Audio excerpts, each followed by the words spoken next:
Good morning again. This is the 6th of November 2024. It is 5:35, been up since 5. First thing I'm packing is my wellies.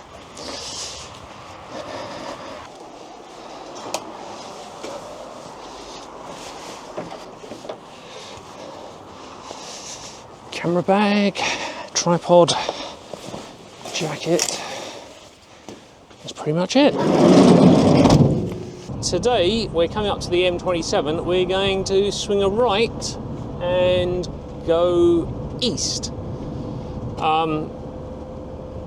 It's a 45-minute drive, so consider that on the boundaries of local, just.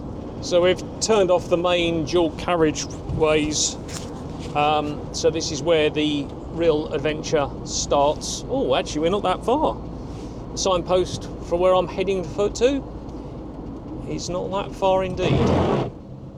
Yeah, so I had the choice this morning of staying home and continuing to edit a ton of photos that I took in Spain last week,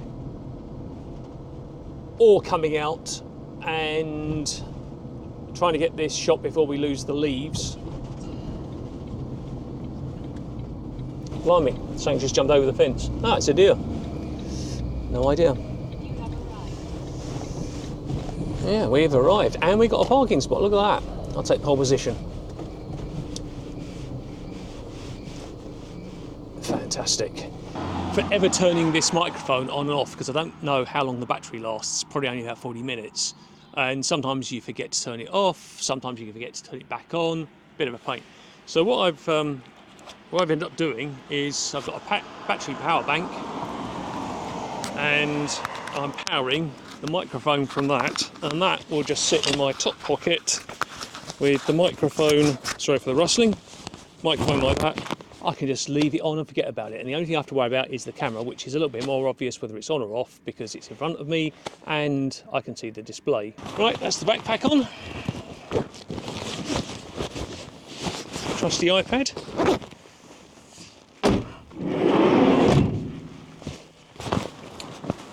Lock the door. Let's go. So that was slightly easier than I thought it was. You basically walk through the centre of a working farm. Lots of signs up saying private, you're not allowed up here.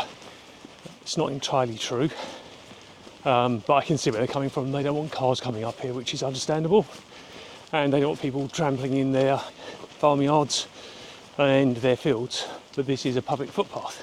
This is an old Roman path, so close to 2,000 years old, and as you can see, we over the years it's been worn away, so it's now in a basically an embankment either side, and up here somewhere the trees have grown over, so you're in a tree tunnel, and it's meant to be quite good at this time of year, obviously. Well, pretty much any time of year, but now, because of those leaves. I've never been here before, thought it was worth exploring, and this should lead up to a windmill as well. This is really just a scouting trip, I guess, for me. I don't know where the best photos are. At the moment it's too dark. I've got 10 minutes for sunrise, blanket of cloud and slight mist. This is probably the best location here. But as we've got time and we haven't got light, I'm going to keep on walking.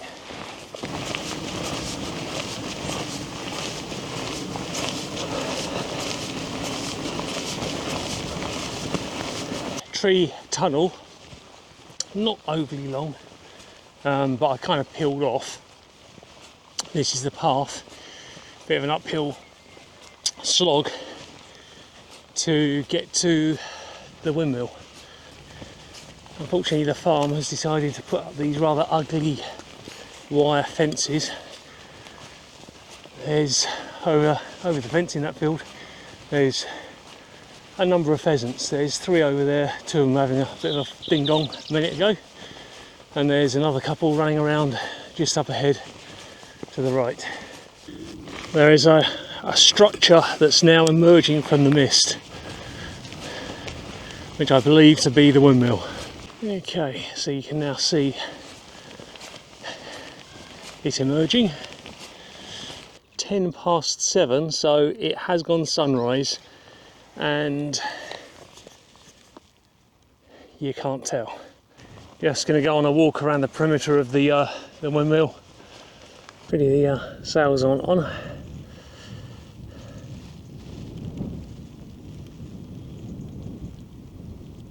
I'm guessing on a clear day we'd have a fantastic view and sights of the surrounding Sussex countryside.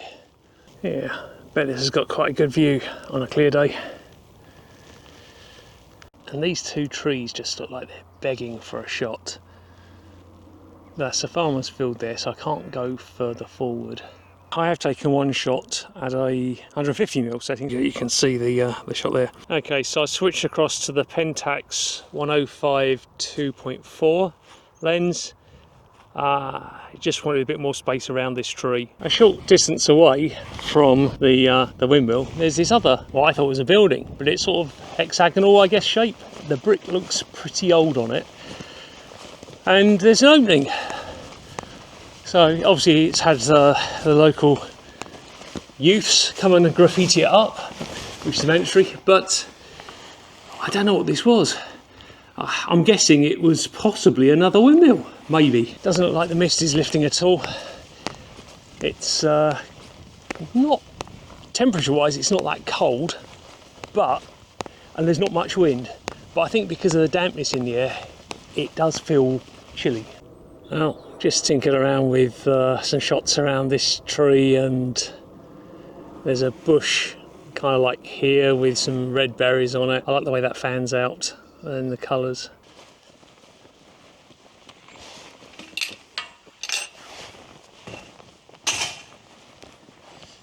So this is really why we're here. This is the start of the tree tunnel. Trees just turning yellow, but most of them are still green, so that's good news.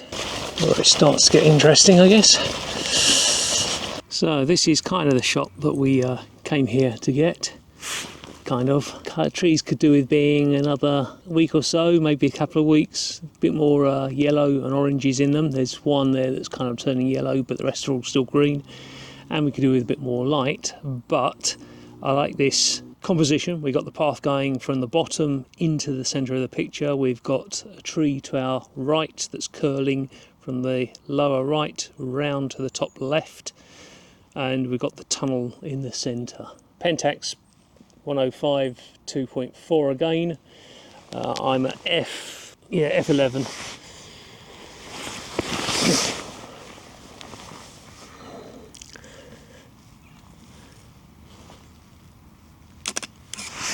Okay, we've made a couple of different compositions here, portrait and landscape, various options with and without polarizers. I've moved only a few meters down the path, and I just stopped again, particularly like this tree on the right that's hanging, because that's the one that's got some colour in it. This again we shot with the Pentax 67 105 2.4 at f11.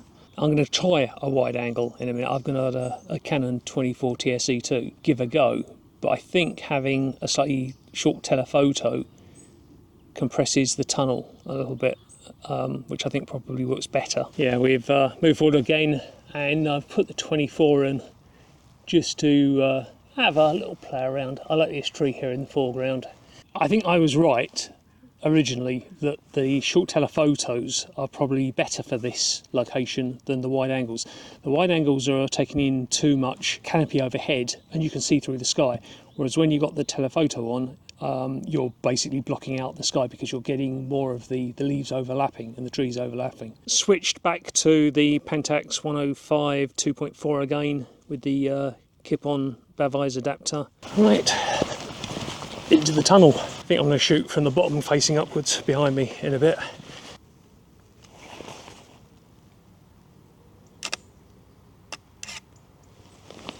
Okay, we're down to 1 second exposure now, but like I say, it's not too much of an issue because there's no wind.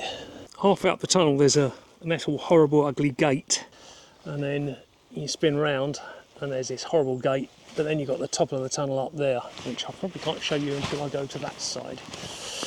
So you've got two parts. There you go, you've got that part up there. We got the gate. That should have been crucified, whoever put that there. And then you got the bottom half there. Just as I was walking down this pathway, I stumbled on a root that's sticking up just on the pathway here, and came face to face with this part of this tree that's a total mix of greens, yellows and browns. So I've stepped back to basically try and encompass that into a composition. Okay, just moved again for a slightly different composition, still keeping that branch with the leaves and things. Right, I think that's possibly going to be it.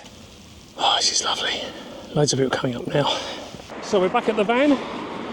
Try and pack up the kit as best I can. It's been a great morning, good scout. Don't know if we've got any decent shots, but very pleasant morning. The leaves are probably a week or two off their best, I'm guessing. Maybe even 3 weeks, depending on how much wind we get. Which is a bit of a surprise, they're just turning. So yeah, backing up and start the journey home.